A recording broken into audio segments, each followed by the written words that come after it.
ఒక వ్యక్తి తన ఆదాయంలో 75% ఖర్చు చేస్తాడు అంటే ఎక్స్పెండిచర్ ఎంత 75 అన్నమాట. అవునా? అంటే దీంట్లో సేవింగ్స్ ఎంత అవుతుంది? సేవింగ్స్ 25%. అంటే ఇన్కమ్ ఏంటి? సేవింగ్స్ ప్లస్ ఎక్స్పెండిచర్ కదా. సో ఇన్కమ్ వచ్చేసి దీంట్లో ఇన్కమ్ 100% అన్నట్టు. ఓకే కదా. ఫస్ట్ ఇన్కమ్ ఎంత? 100%. ఇప్పుడు ఏమైంది? తన ఆదాయం 20% పెరిగింది. ఆదాయం 20% పెరిగిందంటే ఇన్కమ్ మీద 100 మీద 20% అంటే ఇది 120 అవుతుంది. ఓకేనా. 120 అవుతుంది. వీళ్ళ ఖర్చులు కూడా 10% పెరుగుతాయి. అంటే ఖర్చులు 10% పెరుగుతాయి. 75లో 10%, 7.5 7.5 కదా. 75లో 10% అంటే సో 75 ప్లస్ 7.5 అంతే. ఇది ఎంత అవుతుంది? 82.5 అవుతుంది. ఖర్చులు 82.5.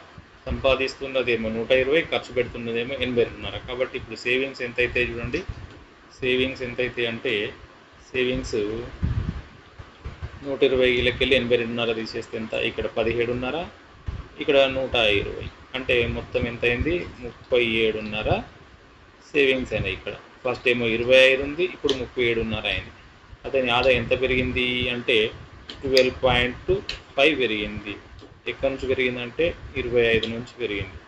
12.5/25 అంటే ఎంత? 12.5 అంటే 2 లాక్. ఓకేనా.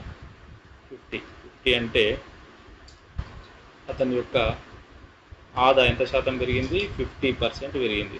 50% పెరిగిందనమాట. ఓకే.